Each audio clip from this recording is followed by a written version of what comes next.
undang-undangnya mengatur mengenai percepatan pembangunan Papua itu dikoordinatori atau diketuai oleh Wakil Presiden begitu.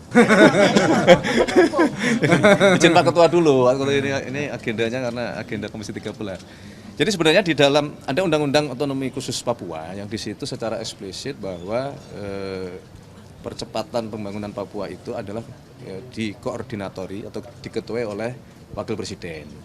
Jadi kami mau meluruskan bahwa tidak benar yang disampaikan atau yang berkembang di publik bahwa Bapak Presiden menugaskan. Memang undang-undangnya mengatur mengenai percepatan pembangunan Papua itu dikoordinatori atau diketuai oleh Wakil Presiden begitu. Tapi kalau sampai diberitakan bahwa dia akan Wapres akan berkantor ke Papua, itu memang sudah masuk dalam wacana atau konteksnya sampai sejauh mana? Nah, kalau berkenaan dengan masalah kantor, jadi tim percepatan pembangunan Papua itu difasilitasi oleh negara, dalam hal ini Kementerian Keuangan. Ada kantor KPKN di Jayapura yang itu memang dipakai nantinya untuk operasional kantor tim percepatan ini. Gitu. Jadi bukan berarti Bapak Wakil Presiden akan berkantor di Papua. Tapi kalau dalam konteks mungkin ya sesekali melakukan rapat koordinasi, beliau akan berkunjung ke sana atau bahkan mungkin sempat berkantor di sana ya tidak ada masalah juga. Begitu. Untuk penanganan masalah atau beberapa hal yang berhubungan dengan Papua ini, pendekatan pemerintah saat ini akan seperti apa? Apakah akan membentuk desk khusus atau ada pendekatan lain sebetulnya yang jadi konsep? Ya sebetulnya turunan dari tim percepatan itu akan dibentuklah semacam badan atau satgas yang itu operasional harian di lapangannya. Inilah yang kalau ada istilah berkantor di Papua atau beraktivitas lebih banyak di Papua, nantinya akan tim satgas atau tim badan percepatan inilah yang ada di sana begitu. Timnya ya bukan Wapres. Iya. Sensi sih. Mas Gibran apabila ingin bertugas di Papua itu sendiri, apakah dengan Kenapa sih inisiatif ini sendiri atau harus dengan kepres atau impres dari presiden? Apanya? Apabila Mas Gibran ingin bertugas di Papua sesuai dengan undang-undang. Itu amanat undang-undang itu. Ya, undang-undang Khusus otonomi tadi dah clear tuh. khusus itu. Mas Pras minta tanggapan dari istana terkait langkah Presiden Donald Trump yang menambah 10% tarif resiprokal kepada negara anggota BRICS, Mas.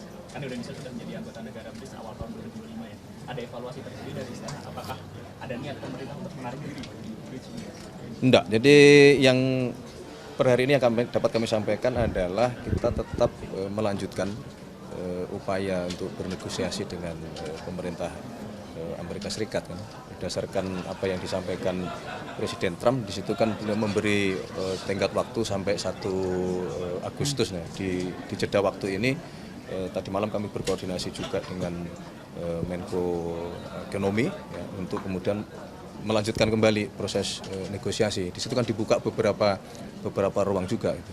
Kalau kaitannya dengan rencana pengenaan kembali tarif 10% bagi anggota BRICS, kami merasa ya itu bagian dari keputusan kita kalau kita bergabung dengan BRICS yang kemudian itu ada konsekuensi, ya mau tidak mau harus kita hadapi kan. Akhirnya kan 32 plus 10%, jadi kan 42 nih bebannya. Ya, belum.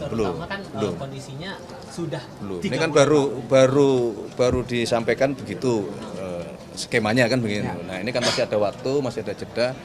Minta tolong aja kita doakan tim yang sedang bernegosiasi supaya bisa menghasilkan yang terbaik lah untuk bangsa kita gitu. Dalam 3 bulan itu apakah sempat ada deadlock nggak sih Mas, sejak tarif 32% awalnya disampaikan sampai sekarang itu kenapa angkanya bisa jadi tetap 32%? Ada deadlock nggak saat negosiasi antara kita dengan Amerika Serikat? Ya bukan deadlock ya, namanya bernegosiasi kan saling memberikan tawaran gitu ya. Dari pemerintah Indonesia juga sudah memberikan tawaran kan gitu. Ya, kalau kemudian itu memang dirasa per hari ini ya belum diterima oleh pemerintah Amerika, ini kita coba lagi lakukan negosiasi ulang. Iya.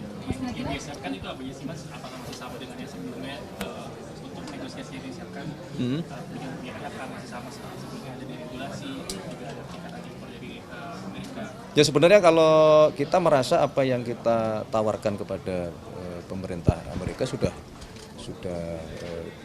cukup menjawab apa yang selama ini dalam tanda kutip ya menjadi catatan dari pihak Amerika Serikat kan begitu. Syaratnya ada dibilang kita akan bebas tarif kalau kita mau bangun pabrik di Amerika. Apa sejauh mana itu bakal ditindaklanjuti?